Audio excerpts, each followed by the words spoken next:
Clip number 471۔ اس clip میں آپ سورہ توبہ کی آیت نمبر 122 سے 123 تک کی تلاوت، ترجمہ، تفسیر قرآن صراط الجنان سماعت فرمائیں گے۔ بسم اللہ الرحمن الرحیم۔ ترجمہ، اللہ کے نام سے شروع جو نہایت مہربان رحمت والا ہے۔ وما كان المؤمنون لينفروا كافة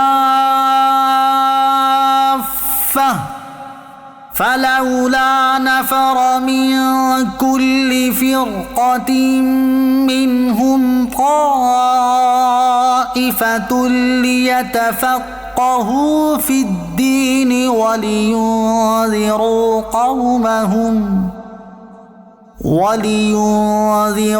قومهم إذا رجعوا إليهم لعلهم يحذرون۔ ترجمہ، اور مسلمانوں سے یہ تو ہو نہیں سکتا کہ سب کے سب نکل جائیں، تو ان میں ہر گروہ میں سے ایک جماعت کیوں نہیں نکل جاتی تاکہ وہ دین میں سمجھ بوجھ حاصل کریں، اور جب ان کی طرف واپس آئیں تو وہ انہیں ڈرائیں تاکہ یہ ڈر جائیں۔ وما كان المؤمنون، اور مسلمانوں سے یہ تو ہو نہیں سکتا، یعنی علم حاصل کرنے کے لیے سب مسلمانوں کا اپنے وطن سے نکل جانا درست نہیں، کہ اس طرح شدید حرج ہوگا۔ تو جب سارے نہیں جا سکتے تو ہر بڑی جماعت سے ایک چھوٹی جماعت جس کا نکلنا انہیں کافی ہو کیوں نہیں نکل جاتی، تاکہ وہ دین میں فقاہت حاصل کریں اور اس کے حصول میں مشقتیں جھیلیں، اور اس سے ان کا مقصود واپس آ کر اپنی قوم کو واضح و نصیحت کرنا ہو، تاکہ ان کی قوم کے لوگ اس چیز سے بچیں جس سے بچنا انہیں ضروری ہے۔ حضرت عبداللہ ابن عباس رضی اللہ تعالیٰ عنہما سے مروی ہے کہ قبائل عرب میں سے ہر قبیلے سے جماعت تاجدار رسالت صلی اللہ تعالیٰ علیہ وسلم کی بارگاہ میں حاضر ہوتی، اور وہ حضور پرنور علیہ الصلوۃ والسلام سے دین کے مسائل سیکھتے اور فقاہت حاصل کرتے، اور اپنے لیے اور اپنی قوم کے لیے احکام دریافت کرتے۔ حضور اقدس علیہ الصلوۃ والسلام انہیں اللہ اور رسول صلی اللہ تعالیٰ علیہ وسلم کی فرما برداری کا حکم دیتے،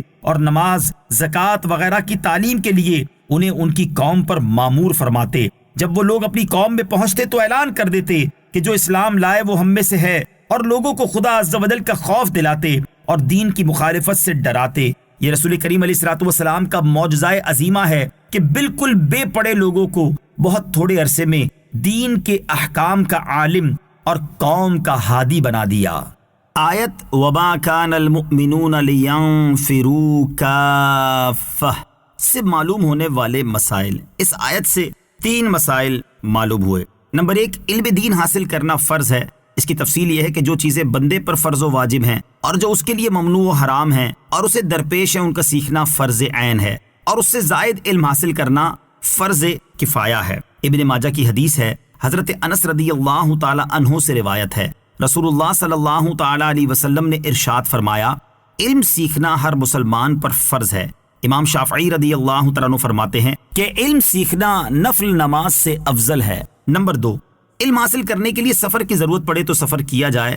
طلب علم کے لیے سفر کا حکم حدیث شریف میں ہے۔ ترمذی شریف کی حدیث ہے، حضرت ابو ہریرہ رضی اللہ تعالیٰ عنہ سے روایت ہے، تاجدار رسالت صلی اللہ تعالیٰ علیہ وسلم نے ارشاد فرمایا، جو شخص طلب علم کے لیے راہ چلے اللہ عز و جل اس کے لیے جنت کی راہ آسان کر دیتا ہے۔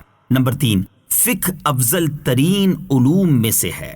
بخاری شریف کی حدیث ہے، حضور اکرم علیہ الصلوۃ والسلام نے فرمایا، اللہ تعالیٰ جس کے لیے بہتری چاہتا ہے اس کو دین میں فقیہ بناتا ہے۔ میں تقسیم کرنے والا ہوں اور اللہ تعالیٰ دینے والا ہے۔ ترمذی شریف کی حدیث، حضرت عبداللہ ابن عباس رضی اللہ تعالیٰ عنہما سے روایت ہے، رسول اللہ صلی اللہ تعالیٰ علیہ وسلم نے ارشاد فرمایا، ایک فقیہ شیطان پر 1000 عابدوں سے زیادہ سخت ہے۔ فقہ احکام دین کے علم کو کہتے ہیں، اور اصطلاحی فقہ بھی اس کا عظیم مصداق ہے۔ یا ایھا الذین آمنوا قاتلوا الذین یلونکم من الکفار ولیجدوا فیکم غلظہ وَاعْلَمُوا أَنَّ اللَّهَ مَعَ الْمُتَّقِينَ۔ ترجمہ، اے ایمان والو، ان کافروں سے جہاد کرو جو تمہارے قریب ہیں، اور وہ تم میں سختی پائیں، اور جان رکھو کہ اللہ پرہیزگاروں کے ساتھ ہے۔ قاتلوا الذين يلونكم من الكفار، ان کافروں سے جہاد کرو جو تمہارے قریب ہیں۔ جہاد تمام کافروں سے واجب ہے، قریب کے ہوں یا دور کے، لیکن قریب والے مقدم ہیں، پھر جو ان سے متصل ہوں، ایسے ہی درجہ بدرجہ۔ کفار سے جنگ کرنے کے آداب، اس آیت میں کفار سے جنگ کے آداب سکھائے گئے ہیں کہ جنگ کی شرعی اجازت جب متحقق ہو جائے تو اس کی ابتدا قریب میں رہنے والے کفار سے کی جائے، پھر ان کے بعد جو قریب ہوں، حتیٰ کہ مسلمان مجاہدین دور کی آبادیوں میں رہنے والے کفار تک پہنچ جائیں۔ اسی طریقے سے تمام کفار سے جہاد ممکن ہے، ورنہ ایک ہی بار سب سے جنگ کرنا متصور نہیں۔ یہی وجہ ہے کہ رسول اللہ صلی اللہ تعالی علیہ وسلم نے پہلے اپنی قوم سے جہاد فرمایا، پھر پورے عرب سے، پھر اہل کتاب سے، اور ان کے بعد روم اور شام والوں سے جنگ کی۔ پھر نبی کریم علیہ الصلوۃ والسلام کے وصال کے بعد صحابہ کرام علیہم رضوان نے عراق اور پھر تمام شہروں تک جنگ کا دائرہ وسیع کیا۔